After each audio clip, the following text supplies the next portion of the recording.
Logos quiz 2025 പ്രഭാഷകൻ 49 അധ്യായം. പ്രഭാഷകൻ 49 അധ്യായത്തിൽ എത്ര വാക്യങ്ങളുണ്ട്? ഉത്തരം 16. 49 അധ്യായത്തിലെ പ്രധാന തലക്കെട്ട് ഏത്? ഉത്തരം ഇസ്രായേലിലെ മറ്റ് മഹാന്മാർ. ആരുടെ സ്മരണയാണ് വിദഗ്ധമായി ചേർത്തൊരുക്കിയ സുഗന്ധക്കൂട്ടുപോലെ പരിമളപൂരിതമായിട്ടുള്ളത്? ഉത്തരം ജോസിയായുടെ സ്മരണ. ജോസിയായുടെ സ്മരണ നാവിന് ഏതുപോലെയാണ്? ഉത്തരം തേൻ പോലെ. വീഞ്ഞു സൽക്കാരത്തിൽ ജോസിയായുടെ സ്മരണ എപ്രകാരമാണെന്നാണ് പ്രഭാഷകൻ പറയുന്നത്? ഉത്തരം സംഗീതം പോലെ. ഉത്തമ മാർഗത്തിൽ ചരിച്ച് ജനത്തെ മാനസാന്തരപ്പെടുത്തിയത് ആര്? ഉത്തരം ജോസിയ. ഉത്തമ മാർഗത്തിൽ ചരിച്ച ജോസിയ ജനത്തെ മാനസാന്തരപ്പെടുത്തി നീക്കിക്കളഞ്ഞതെന്താണ്? ഉത്തരം പാപത്തിൻ്റെ മ്ലേച്ഛത. ജോസിയ കർത്താവിൽ ഉറപ്പിച്ചത് എന്ത്? ഉത്തരം ഹൃദയം. ഹൃദയം കർത്താവിൽ ഉറപ്പിച്ച ജോസിയ ദുഷ്ടരുടെ നാളുകളിൽ ബലപ്പെടുത്തിയത് എന്തായിരുന്നു? ഉത്തരം ദൈവഭക്തി. പാപത്തിൽ മുഴുകാത്ത 3 മഹാന്മാർ ആരൊക്കെ? ഉത്തരം ദാവീദ്, ഹെസക്കിയ, ജോസിയ. പാപത്തിൽ മുഴുകിയവർ അത്യുന്നതന്റെ നിയമം നിരസിച്ചതുവഴി അസ്തമിച്ച രാജവംശം ഏത്? ഉത്തരം യൂദാ രാജവംശം. യൂദാ രാജവംശം മറ്റുള്ളവർക്ക് അടിയറ വെച്ചത് എന്താണ്? ഉത്തരം അധികാരം. യൂദാ രാജവംശം അന്യജനതയ്ക്ക് അടിയറ വെച്ചത് എന്താണ്? ഉത്തരം തങ്ങളുടെ മഹത്വം.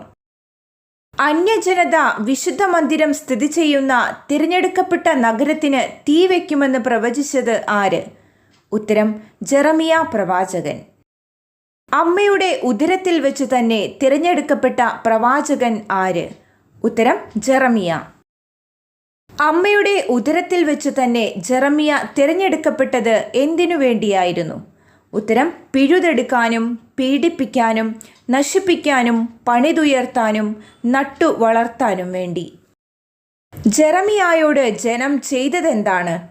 ഉത്തരം അവനെ അവർ പീഡിപ്പിച്ചു. കെരൂബുകളുടെ രഥത്തിനു മുകളിൽ ദൈവം വെളിപ്പെടുത്തിയ മഹത്വം ദർശിക്കാൻ ഭാഗ്യം ലഭിച്ച പ്രവാചകനാര്? ഉത്തരം എസക്കിയേൽ. പ്രഭാഷകൻ 49 അധ്യായം 9 വാക്യമനുസരിച്ച് ദൈവം ശത്രുക്കളുടെ മേൽ അയച്ചത് എന്താണ്? ഉത്തരം കൊടുങ്കാറ്റ്. ശത്രുക്കളുടെ മേൽ കൊടുങ്കാറ്റ് അയച്ച ദൈവം നന്മ ചെയ്തത് ആർക്കായിരുന്നു? ഉത്തരം നീതിയുടെ മാർഗത്തിൽ ചരിച്ചവർക്ക്.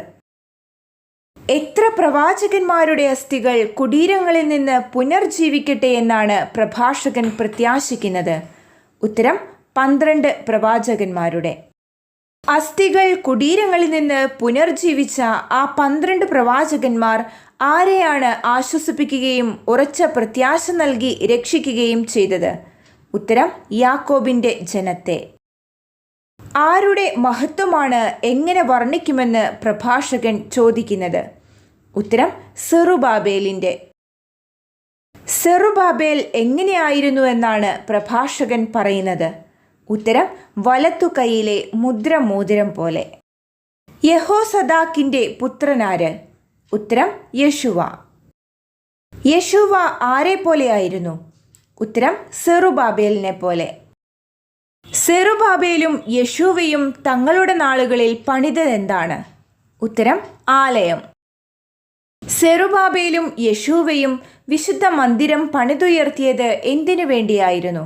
ഉത്തരം കർത്താവിൻ്റെ നിത്യ മഹത്വത്തിനു വേണ്ടി. ആരുടെ സ്മരണയാണ് ശാശ്വതമായിട്ടുള്ളത്? ഉത്തരം നെഹമിയായുടെ. നെഹമിയ നമുക്ക് വേണ്ടി ചെയ്തതെന്താണ്? ഉത്തരം വീണുപോയ കോട്ടകൾ പടുത്തുയർത്തി, വാതിലുകളും ഓടാമ്പലുകളും നിർമ്മിച്ചു, വീണുപോയ വീടുകൾ പുനരുദ്ധരിച്ചു. ഭൂമുഖത്ത് ആർക്ക് തുല്യനായി ആരുമുണ്ടായിട്ടില്ല എന്നാണ് പ്രഭാഷകൻ അഭിപ്രായപ്പെടുന്നത്? ഉത്തരം ഹെനോക്കിന് തുല്യമായി. ഹെനോക്ക് സംവഹിക്കപ്പെട്ടത് എവിടെ നിന്നാണ്? ഉത്തരം ഭൂമിയിൽ നിന്ന്.